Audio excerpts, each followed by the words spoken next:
Hello mes amours, hello mes bien-aimés de Jésus-Christ et j'espère, je prie que vous allez bien.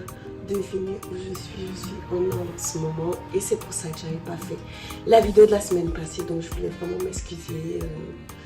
C'était très compliqué de pouvoir monter et tourner la vidéo ici, mais bon, Dieu fait grâce. Donc aujourd'hui je reviens avec un nouveau sujet. Je suis super heureuse de pouvoir parler de ce sujet-là parce que il y a beaucoup de misconceptions about it. Ça veut dire qu'il y a beaucoup d'erreurs, de fautes à propos de ça. Et je prie que Dieu inspire le monde, que le Saint-Esprit fasse que vraiment les mots que je dis soient de lui, que ce ne soit pas ma propre intelligence, mes propres envies, mais que ce soit vraiment ce que lui veut que je vous dise en ce jour. Et voilà. So let's go! Le sujet aujourd'hui sur lequel je voulais vraiment parler, c'est la vérité. Alors, aujourd'hui je veux dire c'est quoi la vérité en gros? Qu'est-ce que la vérité? Parce qu'aujourd'hui il y a beaucoup de petites vérités que je vois circuler, mais qui ne sont pas vraiment la vérité. C'est quoi la vérité? Et pourquoi est-ce qu'en fait on a tellement besoin de vérité? Dans sa parole, le Seigneur dit: je suis le chemin, la vérité et la vie. En disant ça déjà, ça veut nous dire qu'il n'y a une seule personne qui est la vérité. C'est-à-dire, il n'a pas dit plusieurs personnes trouveront la vérité dans plusieurs choses. Il a dit je suis la vérité. Genre Jésus, je suis la vérité. Donc, ça veut dire que c'est une seule personne qui est le détenteur de la vérité. Et ça veut dire que c'est une seule voie qui mène à la vérité. Alors, pourquoi je parle de ça aujourd'hui? Parce que la vérité a été tellement déconstruite. Et lorsque on ne base pas une vie sur la vérité, on la base sur le mensonge. Alors que la fondation de notre vie doit être basée sur la vérité. Lorsque notre vie n'est pas fondée sur la vérité, nous ne pouvons pas apprendre du mieux. Nous ne pouvons pas tirer les meilleures leçons. Par exemple, si moi, je n'apprends pas que 1 plus 1 est égal à 2 et que c'est une vérité, je ne peux pas après pouvoir comprendre les calculs. Si on m'a menti et on m'a dit que 1 plus 1 est égal à moins 1, alors toute ma vie, je grandirai avec une vérité qui est fausse en réalité et qui ne me permettra pas de développer mes véritables compétences et mes véritables capacités que j'aurais pu développer avant. Donc le fait de masquer la vérité nous barre la route. Et aujourd'hui, ce qui se passe, c'est que la vérité est dissoute. La vérité est divisée, c'est-à-dire à chacun sa vérité. Peut-être toi ta vérité, mais pas sa vérité. Les gars, ça c'est vraiment satanique. Pourquoi? Pourquoi est-ce que c'est démoniaque? Parce que lorsque la vérité est dissoute, ça veut dire que chacun peut créer sa vérité. Or, il n'y a pas de juste milieu, c'est-à-dire il n'y a pas de ni bien ni mal. Ça n'existe pas. C'est soit bien, soit mal. Et en fonction de ces deux catégories-là, tu apprends de tes erreurs et tu apprends à être meilleur. Tu apprends à vraiment faire mieux que ce que tu étais, ce que tu faisais, ce que tu étais avant. Et il n'y a pas de oui, c'était pas bien, c'était pas mal. Les gars, le bien et le mal sont des notions qui, au lieu de bloquer les êtres humains, moi je pense vraiment les aident parce que tu as besoin qu'on te dise des fois qu'il y a des choses que tu dois améliorer, qu'il y a des choses que tu dois stopper.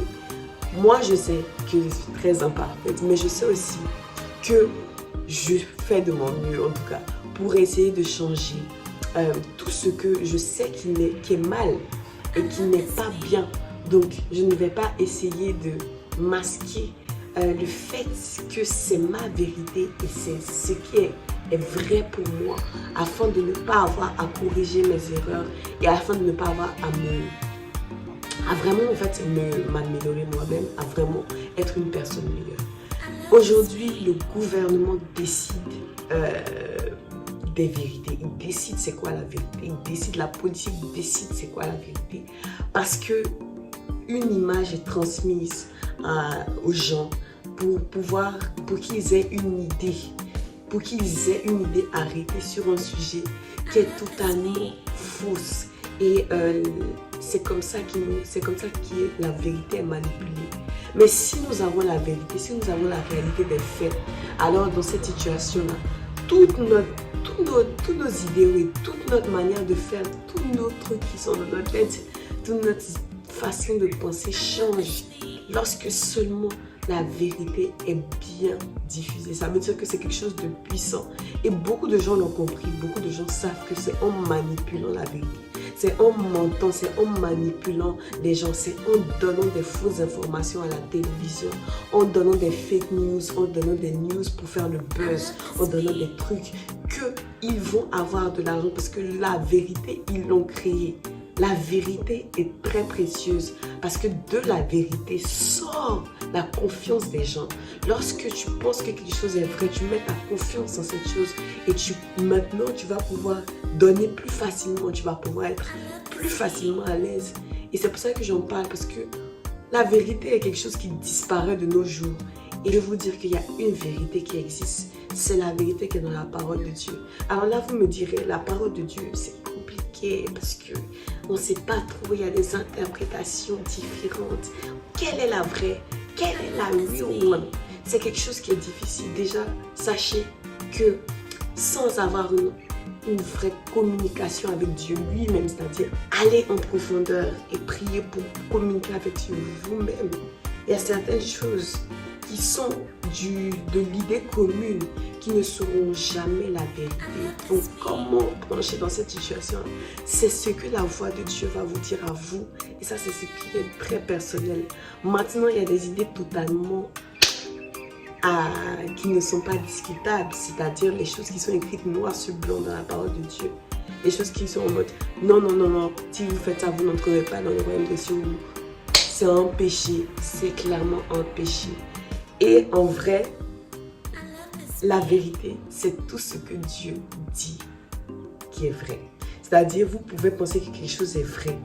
Et si Dieu vous dit aujourd'hui non, c'est ça qui est vrai, alors c'est ça la vérité. Si on prend l'exemple de Moïse qui a séparé la mer Rouge en deux, peut-être que la vérité, c'était qu'un homme ne pouvait pas faire ça.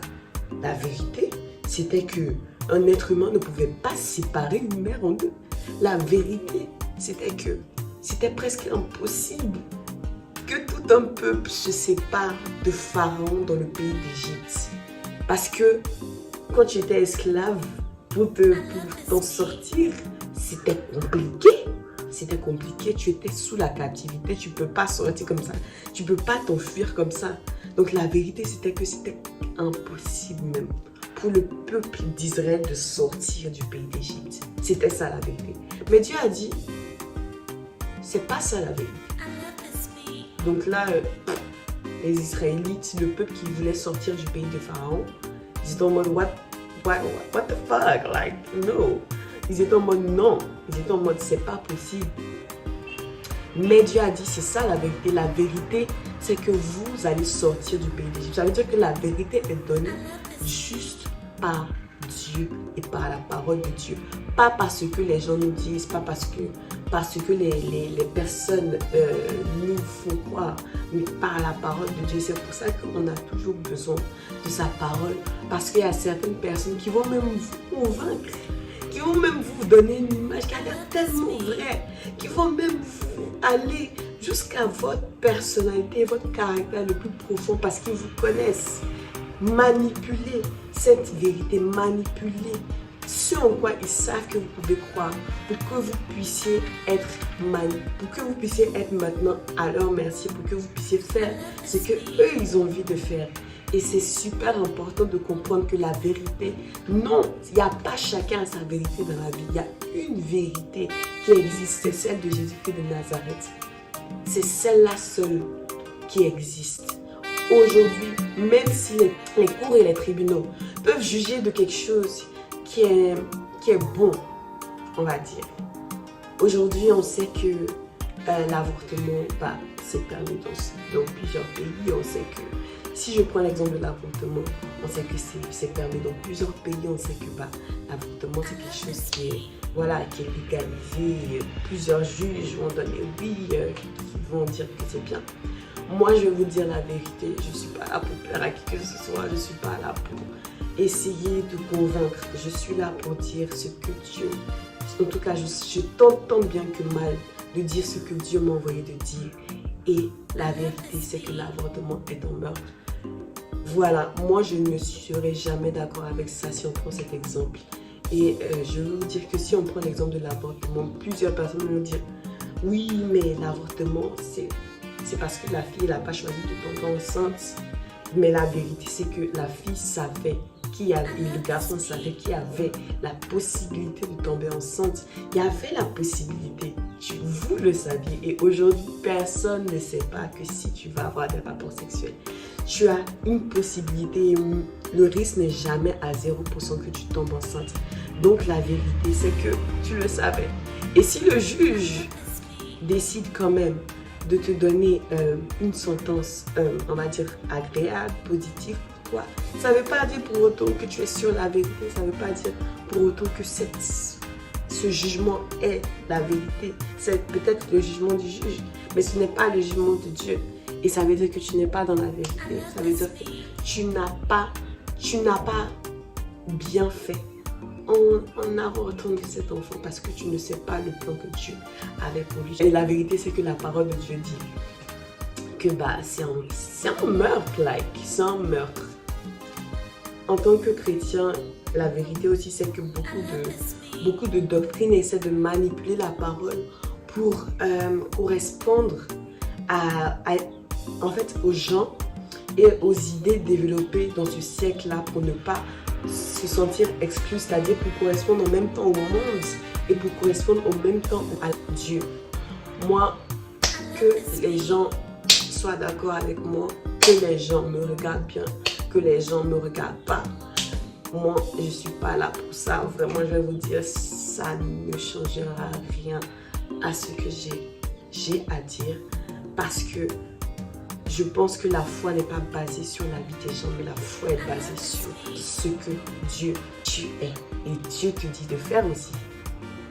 Donc, les gars, la vérité aussi, c'est que beaucoup de gens vont essayer, beaucoup de chrétiens même, vont essayer de ne jamais diviser la vérité entièrement parce que c'est tellement dur, c'est un évangile qui est super strict.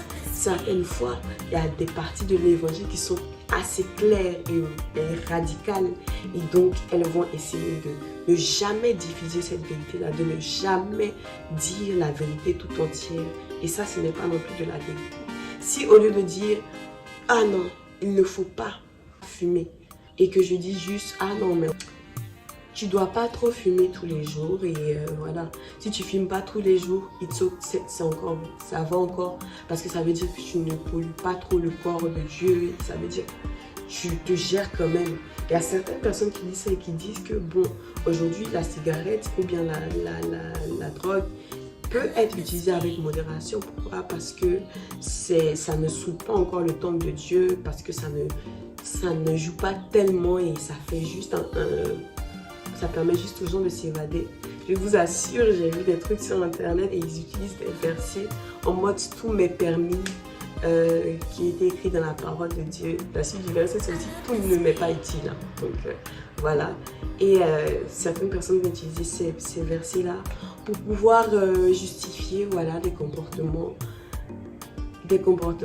voilà, qui vont justifier des comportements et pour pouvoir justifier des habitudes qui sont en réalité, qui ne sont pas de Dieu. Donc voilà, la vérité est super en danger et aujourd'hui je vais vous parler de ça parce que plus on avance, plus on va vers les temps de la fin, plus les choses vont être difficiles à voir en tant que vérité.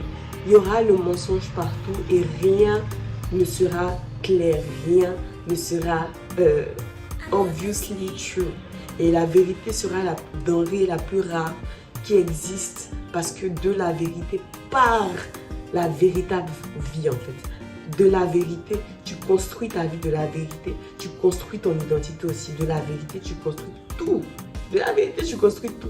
Si tu n'as pas les vrais fonds, si tu ne sais pas, par exemple, la vraie somme d'argent que tu as, tu ne sais pas combien tu peux utiliser pour construire une maison. Tu ne sais pas combien tu peux utiliser pour faire quoi que ce soit. Tu ne sais pas combien. Si tu n'as pas l'état réel de ton argent, vous voyez? Donc la vérité, c'est quelque chose qu'on a besoin dans toutes les situations. Et cette vérité est en train de disparaître. Il n'existe pas de demi-vérité. Il n'y a pas quelqu'un qui a une vérité et l'autre a une vérité. Non. Il y a une vérité qui est universelle. C'est celle que Dieu donne. Et aujourd'hui, moi, je vous encourage à la rechercher. À vraiment chercher qu'est-ce qu'il dit dans chaque sujet. C'est tellement précieux et c'est tellement bien. Moi, je vais vous dire, c'est tellement passionnant de chercher à savoir qu'est-ce que Dieu pense dans cette situation-là. Pas comme quelqu'un qui va vous dire « Et toi, tu es dans le mensonge, je vais te frapper. » Non, comme quelqu'un qui est votre compagnon et dont vous vous intéressez. Quel est son avis? Qu'est-ce qu'il pense de ça? Dans chaque chose, quelle est sa vérité sur ce sujet-là? Qu'est-ce qu'il pense de ça sur ce sujet-là? C'est connaître et découvrir la vérité. Et il n'y a rien de plus beau, c'est l'histoire de toute une vie, que de savoir qu'est-ce que votre compagnon, la personne avec qui vous êtes tout le temps, qui vous aime et qui vous aime à la folie, qu'est-ce qu'il pense de ça? Parce que ce que lui pense de ça, si vous savez ce que Dieu pense de ça, alors vous avez la clé de milliards de bénédictions. Parce que vous allez faire vos meilleurs choix en fonction de la pensée de Dieu, en fonction de ce que Dieu a, sachant que Dieu connaît tous les débuts et toutes les fins. Vous n'allez pas perdre de temps, vous allez avoir les best decisions because you focused on God's advice, baby. Tu as choisi la vie qui connaît toutes choses. Donc tu ne peux pas te tromper. Tu ne peux pas te tromper sur ça si tu écoutes la voix de Dieu. Et ça va te permettre de gagner du temps. Ça va te permettre d'être plus joyeux. Parce que tu n'auras plus le temps d'être focalisé sur des gens qui vont te mentir, par exemple, des idéaux qui sont des mensonges. Tu n'as plus le temps d'écouter des trucs parce que tu sais déjà c'est quoi la vérité. Et tu n'as plus cette énergie-là à dépenser. Alors que d'autres personnes vont passer toute leur vie encore à croire en des choses qui sont fausses et qui vont vraiment se tromper parce que, en fait, à la base, ils ne savent pas c'est quoi qu'est la vérité. Ils vont se faire du mal. Ils vont se faire du mal pendant tout ce temps. Alors que toi, tu auras déjà appris c'est quoi la vérité. Tu sauras déjà plein de choses. Et il y a plein de trucs sur lesquels tu ne t'attarderas plus. Parce que désormais, la vérité, tu la connaîtras. Donc voilà mes amours, j'espère et je prie que vous avez aimé cette vidéo. Moi, j'ai tellement aimé la faire.